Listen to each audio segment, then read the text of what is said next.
ಏನಾಯಿತು? ಆರ್ಯ sir okay ಅಂದ್ರಾ? ರಮ್ಯಾ, ನಾನಿವತ್ತು ಆಫೀಸಿಗೆ ಬರಲೇಬಾರ್ದಾಗಿತ್ತು. ಏನಾಯ್ತೆ?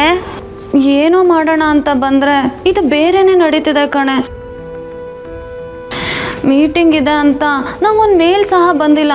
ಇಲ್ಲಿ ಬಂದು ನೋಡಿದ್ರೆ ಮೀಟಿಂಗ್ ನಡೀತಿದೆ.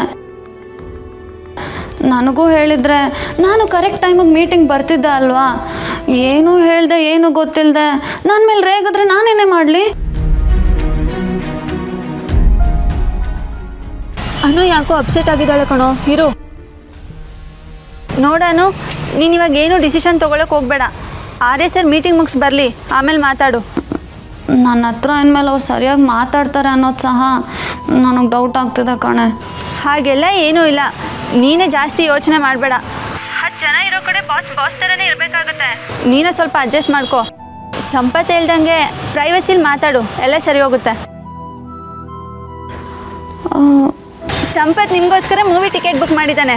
ನೀನು ಆರ್ಯ ಸರ್ನ ಒಪ್ಸಿದ್ರೆ ಇಬ್ಬರು ಜೊತೆಲಿ ಹೋಗ್ಬೋದು.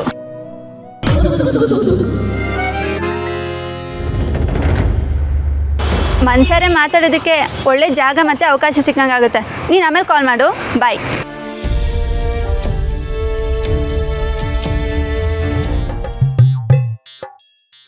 ಏಯ್, ಏನೋ ನಿಂದು ಫೋನಲ್ಲಿ ಮಾತಾಡ್ಬೇಕಾರೆ?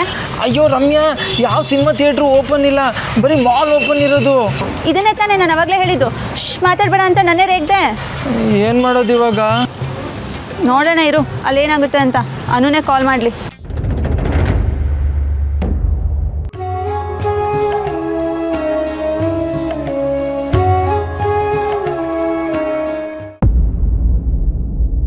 ಪ್ರೀತಿ ಅಂದ್ರೇನು, ಪ್ರೀತಿ ವ್ಯಾಲ್ಯೂ ಇವ್ರಿಗೆ ಗೊತ್ತಿದ್ರೆ ಇದೆಲ್ಲ ಅರ್ಥ ಆಗ್ತಿತ್ತು. ನಾನು ನನ್ನ ಗಂಡಂಗೆ ಅಂತ ಪ್ರೀತಿಯಿಂದ ತಂದಿದ್ದ ಗಿಫ್ಟ್ ಒಡೆಯೋದು ಒಂದೇ ಒಂದು ಕ್ಷಣ, ಆದರೆ ಕಾಪಾಡ್ಕೊಳ್ಳೋದು ತುಂಬ ದೊಡ್ಡ ವಿಷಯ. ಬಿಡಿ, ಇದೆಲ್ಲ ನಿಮ್ಗೆ ಅರ್ಥ ಆಗೋಕ್ಕೆ ಸಾಧ್ಯನೇ ಇಲ್ಲ. I trust you, sir. Mansi, please.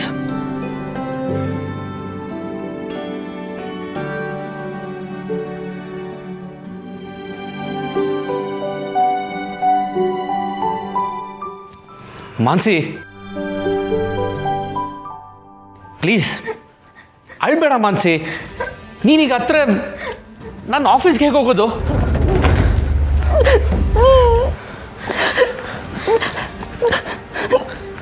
Mansi, Mansi please ಅಳ್ಬೇಡ ಮಾನ್ಸಿ. ನೋಡು, ನಿನ್ನಿಂದ ದಾದ ಬೇಜಾರಾಗ್ತದೆ ಮಾನ್ಸಿ. ಮಾನ್ಸಿ ಪ್ಲೀಸ್, ನಿಮಗೆ ಬೇಜಾರಾದ್ರೆ ನನಗೆ. ಹರ್ಷ calm down.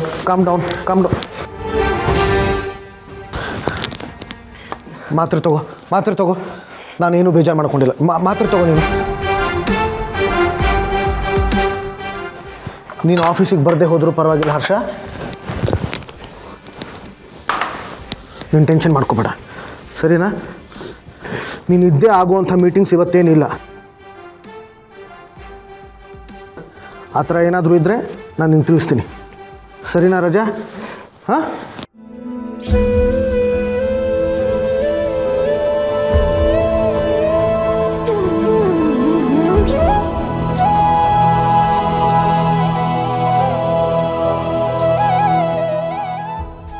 I'm sorry, Atke. I'm really very sorry.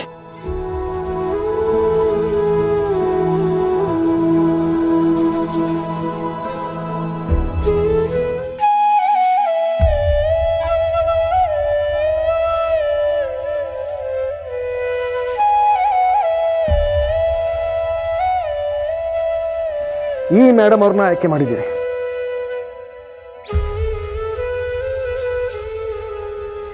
ಈ ಮೇಡಮ್ ಹೆಸರು ಅನು ಸಿರಿಮನೆ.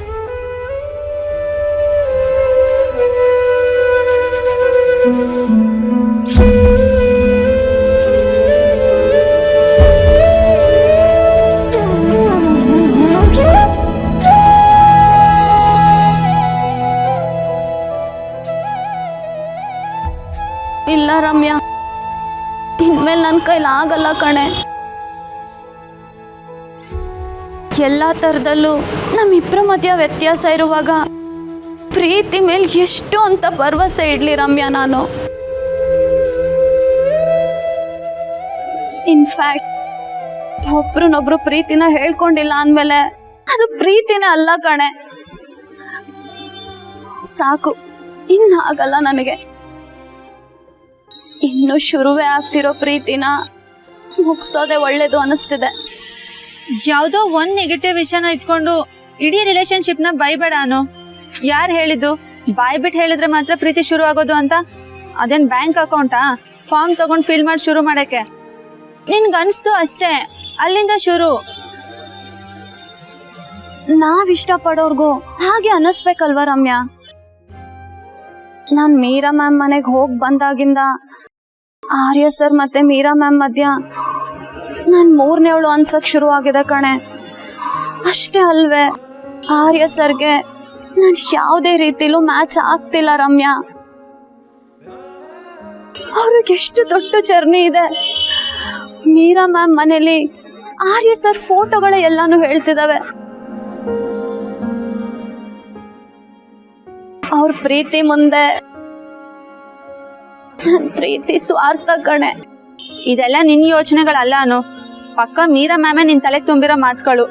ಅವತ್ತು ನಿಮ್ಮ ಚಿಕ್ಕಿ ಹತ್ರ ಹೇಳ್ತಿದ್ದಲ್ಲ, ಮೀರಾ ಮ್ಯಾಮ್ ಇಷ್ಟಪಟ್ಟಿದ್ದಾರೆ ಅನ್ನೋ ಮಾತ್ರಕ್ಕೆ ಆರ್ಯ ಸರ್ ಮನಸ್ಸಲ್ಲೂ ಅದೇ ಇದೆ ಅಂತ ಹೇಗಾಗುತ್ತೆ ಅಂತ. ಅದು ಅಲ್ಲದೆ ಆರ್ಯ ಸರೇ ಬಾಯ್ ಬಿಟ್ಟು ಹೇಳಿರೋದನ್ನ ನೀನೇ ಕಿವಿಯಾರ ಕೇಳಿಸ್ಕೊಂಡಿದ್ಯಾ ಅಲ್ವಾ? ಅದು ನಾನು ಮಲಗಿದ್ದಾಗ ಅವ್ರು ಹೇಳಿರೋದು ಕಣೆ. ನಾನು ಕೇಳಿಸ್ಕೊಂಡಿದ್ದೀನಿ ಅನ್ನೋದು ಅವ್ರಿಗೆ ಗೊತ್ತಿಲ್ಲ. ಅವ್ರ ಪ್ರೀತಿ ನಿನಗೆ ಗೊತ್ತು ಅಂತ ಬಾಯ್ ಬಿಟ್ಟು ಹೇಳು. ಏನ ರಮ್ಯಾ, ಪ್ರೀತಿ ಗೀತಿ ಅಂತ ಮಾತಾಡ್ತಿದ್ಯಾ? ಪ್ರೀತಿ ಆಂಟಿ ಅದೇ ತೆಲುಗು ಪಿಕ್ಚರ್ ಹೀರೋಯಿನ್ನು. ಇತ್ತೀಚೆಗೆ ರಮ್ಯಂಗ್ ಮಾಡಕ್ಕೇನು ಕೆಲಸ ಇಲ್ವಲ್ಲ, ಪಿಕ್ಚರ್ ನೋಡೋದು, ನಮಗೆ ಕತೆ ಹೇಳೋದು. ಕತೆ ಕೇಳ್ತಾ ನಿಂತ್ರೆ ಹೊಟ್ಟೆನೆ ತುಂಬಲ್ಲ, ಕೆಲ್ಸನೂ ಆಗಲ್ಲ. ಹೋಗ್ ಕೆಲ್ಸ ನೋಡಿ. ಅನು, ಟೇಬಲ್ ಮೇಲೆ ಕ್ಯಾರಿಯರ್ ಇಟ್ಟಿದ್ದೀನಿ, ಮರಿದೆ ತಗೊಂಡೋಗು.